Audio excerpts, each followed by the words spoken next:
In this video, I'll show you how you can cancel a subscription in Stripe.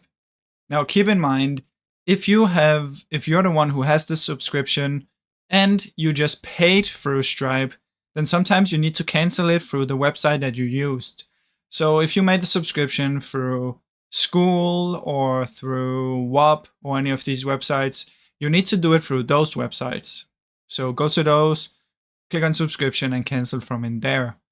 However, if you're the one who has the product or whatever people are subscribing to, you can head over to customers, find the customer, and in here you can cancel their subscription by yourself.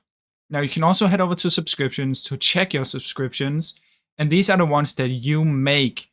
So not when you're subscribing to something, but when you make a subscription. Now, like I said, if you're subscribing to something, usually you cannot cancel it through Stripe. You need to cancel it via the website that you subscribed on. So that's basically how it works, guys. Now, I really hope you enjoyed this short video. If you did, please leave a like and subscribe, as it helps me out a ton. Thank you so much for watching.